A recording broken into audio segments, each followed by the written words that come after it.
আমার জীবনে প্রথম এই গাছ লাগানো। এই গাছগুলো হলো টরেনিয়াম।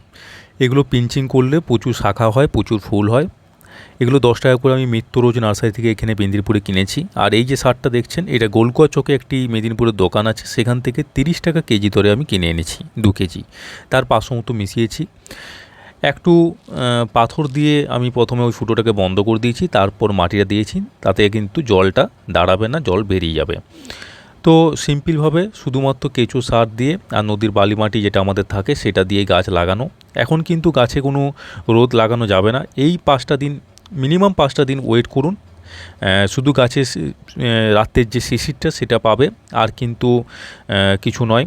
আর জল কিন্তু অনেকটাই কম, যেহেতু মাটি আমার বেশি আছে তাই জল কিন্তু আমি অনেকটাই কম দিয়েছি, কারণ জল বেশি হোল্ড করে থাকবে যদি আমি ফুল ভর্তি করে জল দিই।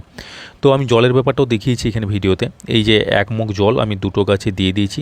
এই 2টো গাছের জন্য 1 মগ জল একদম ঠিকঠাক। তো জাস্ট এইটুকুই। এখন এই 5টা দিন রোদ লাগাবো না, জাস্ট রাত্রের শিশিরে এটা থাকবে।